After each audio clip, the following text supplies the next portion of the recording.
విద్యార్థుల భవిష్యత్తు నిర్మాణంలో తల్లిదండ్రులు, ఉపాధ్యాయులు, సమాజం కలిసి పనిచేసే సంస్కృతిని స్థాపించడమే ప్రభుత్వ లక్ష్యమని మంత్రి అనగాని సత్యప్రసాద్ అన్నారు. బాపట్ల జిల్లా రేపల్లెలో ఆయన మెగా పేరెంట్స్ టీచర్స్ మీటింగ్కు హాజరయ్యారు. అనంతరం ఆయన మాట్లాడుతూ డొక్కా సీతమ్మ మధ్యాహ్న భోజన పథకం ద్వారా పిల్లలకు పోషక విలువలు, రుచి, శుచి కలిగిన ఆహారం అందిస్తున్నామన్నారు. ఈ కార్యక్రమంలో విద్యార్థులు, విద్యార్థినిల తల్లిదండ్రులు, అధికారులు అధిక సంఖ్యలో పాల్గొన్నారు.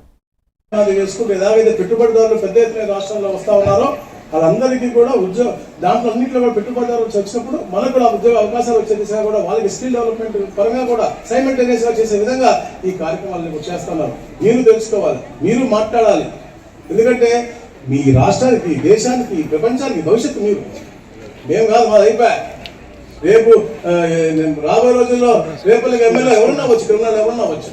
నేనే ఉంటానని శాశ్వతం కాదు, కానీ భవిష్యత్తు నిర్మించిన దాంట్లో మీరు మాత్రం శాశ్వతం. తప్పకుండా మీరు చేసిన పునాదే మీ ప్రాంతానికి, మీ కుటుంబంతో పాటు మీ ప్రాంతానికి, మీ రాష్ట్రానికి పునాది అవుతుంది.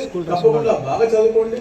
ఏదైతే మీ గురువులు చెప్తా ఉన్నారో అవన్నీ తెలుసుకుని మీ బంగారు భవిష్యత్తుకి పునాది వేసుకోండి. అలాగే మరి ముఖ్యంగా ఏదైతే ఈరోజు ఆంధ్రప్రదేశ్లో గత పరిపాలన యొక్క వైఫల్యం మూలంగా గంజాయి ఆంధ్రప్రదేశ్ అయిపోయిందో దానికి పూర్తిగా దూరం చేస్తామో. స్కూళ్ళలో గంజాయి, స్కూళ్ళలో పిల్లలతో దగ్గర దొరికి చాలా ఇబ్బంది పడి వాళ్ళ భవిష్యత్తును అంధకారం చేస్తున్నారు. అలాంటి చెడు అన్నిటి కూడా దూరం ఉండండి.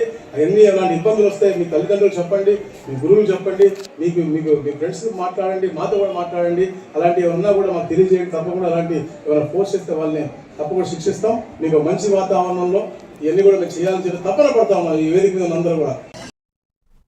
నెల్లూరు